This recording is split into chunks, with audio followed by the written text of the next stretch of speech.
عمرك تخيلت تشوف فن معاصر وسط الأهرامات؟ كل عمل هنا معمول مخصوص عشان يتفاعل مع المكان، يعني الفن مش محطوط قدام الأهرامات، هو جزء منها. النهاردة السنة الخامسة لإيفنت فوريفر از ناو. يلا بينا نشوف هو بيقول ايه. متحمس جدا. يلا بينا.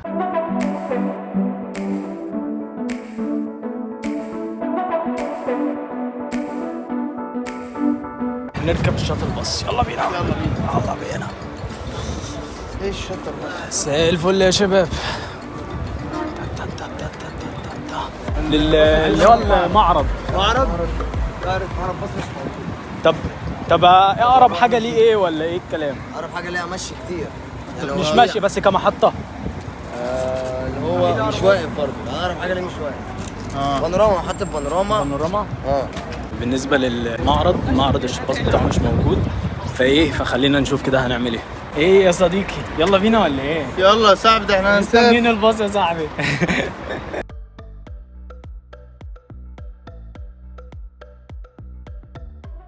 معرض قدامنا بس مش عارفين ننزل. لازم هو ليه محطات، ليه محطات يقف فيها، ما ينفعش يقف قبلها او بعدها.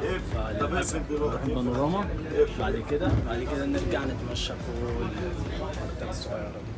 هو ده معرض ازاي؟ انا عايز اعرف. بص، هو معرض فن بيعملوه كل سنه ليهم مره، دي السنه الخامسه ليهم. انا شايف بيبيعوا مش عارف كانت زي فن كده. معرضاتهم الفنيه قدام الأهرام. حبيب قلبي يا غالي. نورتنا حبيب قلبي. يلا بينا. نزلنا البانوراما، نقطة بقى تانية. ده سفر. ده سفر. تظبط مواعيدك على ميعاد الباص. تعالى بدري علشان الباص ساعات بيتأخر شوية. بالنسبة للحاجات الممنوعة للأهرامات معرفش ليه، بس المايكات ممنوعة.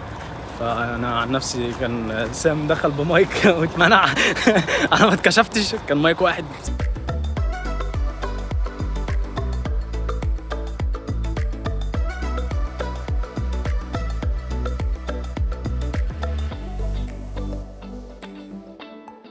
احنا لحقنا اول يوم يتفتح فيه المعرض النهارده لحد 6 ديسمبر، صح؟ 6 ديسمبر ده اول يوم، واهو الفنانين بيحاولوا يتصوروا بقى القنوات كده. عايزين نشوف لو لقينا فنان من الفنانين اللي عاملين القطع دي نتكلم معاه. هنحاول. فنانة هتشرح لنا الفن. لا بس مش انا الارتست. اوكي طيب، دلوقتي الارت بيس دي بتتكلم عن هي اسمها نول بالالماني زيرو. فالزيرو ده هي على شكل زيرو. هي بتريبريزنت فكره starting a new era، بدايه جديده، new beginning، بدايه العصر بتاع اللي هو الديجيتال ايرا او الديجيتال وورلد زي الاي اي دلوقتي وكده.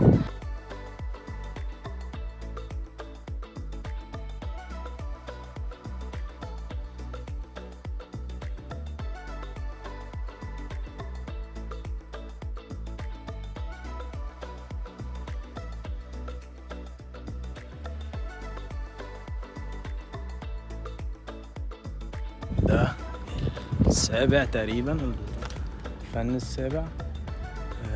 مش فاهم ليه أوي الفنان، بس هو غالبا هي رسالة من الملك دنغن إلى الفرعون. تقدروا توقفوا الفيديو تقرأوا.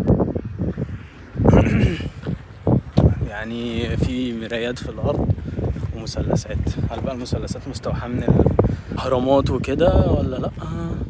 ما أعرفش، بس خلينا كده نشوف الدنيا بتقول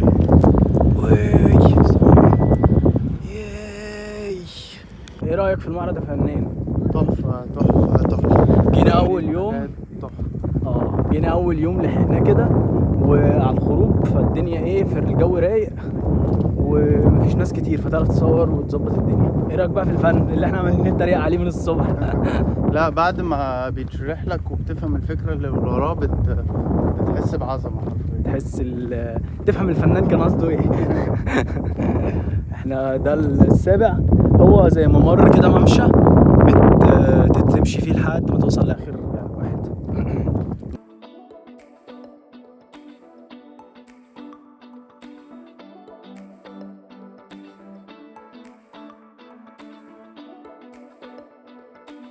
هو هنا اللي فهمته من اللوحة ان الهواء بيدخل عند الفتحات دي وبيتحول الى سيمفونية بتعزف، فبالهواء تعزف.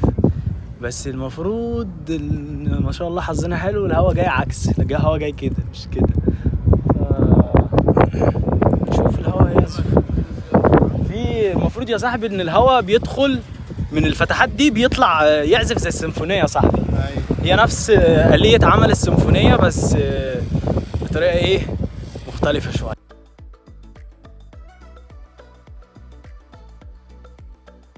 الأتوبيسات ديت لما عملوها الشاطل باصص بتسهل كتير فشخ وكتير جدا، بخصوص ان انت ان انت تاخد تلف في المنطقة من غير ما حتى ما تدفع، يعني وفرت عليك. ومش شرط ان انت تأجر عربية مثلا او كده. بالنسبة للجمال فهي بقت منظمة موجودة في البانوراما، وناحية الأهرامات من تحت خالص تقدر تركب جمال وحصنة والكلام ده.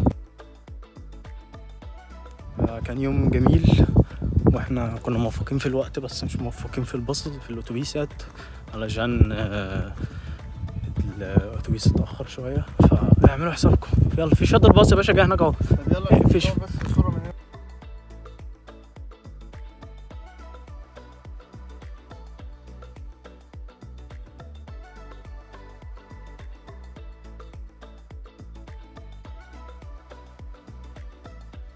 أخيرا خلصنا. يعني الأهرامات كده رحلة متعبة، فاهم؟ يلا دينا خلصنا. عايزين نشحن بقى. المعرض ده السنة الخامسة بتاعته، ما تفوتوهوش، فيه كام حاجة حلوة، تاخدوا صور رايقة وانتوا عايز صور، وافضل لك برضو انك تحجز تيكت الأهرامات اونلاين. وبس كان يوم رايق من الغروب الجميل ده والبوابة العظيمة. اشوفكم في فلوج جديد.